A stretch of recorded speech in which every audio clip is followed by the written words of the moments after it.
in the fall of 1996, I was arrested and had to serve a 7 to 20 year jail sentence for some pretty harsh offenses. So one night I had an undeniable urge to attend a church service. One of the songs they were singing stuck with me, and I fell asleep singing the song repeatedly over and over and over until I was sound asleep. What woke me up about 4:30 in the morning, with all cell block lights out, still dark outside, was the sound of myself still singing this song softly. And as I came to be awakened slightly, I looked up, and it was the presence of the Holy Spirit hovering over in the left side corner of my prison cell. And it was undeniable. It's one of those things where you want to get close to it, but you're kind of afraid at the same time, but beautiful all in the same sense. And I knew right then that life would be a lot different right from that moment.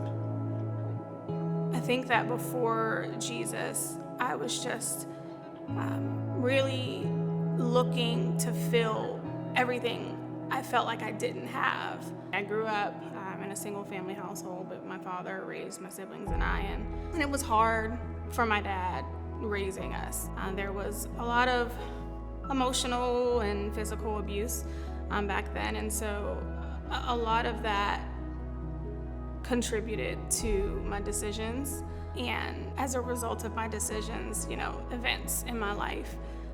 When I left college because I got pregnant at 19, and I was terrified and I didn't know what to do with myself. Like I said, I had no friends. I had isolated myself from my family. And so the lie that I believed at that point in life too is that I had nowhere to go. I had no one to turn to. And I had an abortion. And because of that, my body was messed up. And for years after, I couldn't carry a pregnancy. So there was just so much hurt, so much loneliness, no valuable connections, no valuable relationships. So I desperately needed, I just needed something new. I needed something different. I wanted a new couch. I had been waiting to get new furniture, and randomly one night at 9 o'clock at night, I just ran out the door and I'm going to get some furniture. That was the job he was working, where he brought my furniture to my front door, and that's when I met my husband. So while we were dating, a friend of ours invited us to attend a church service at Bridge City Church.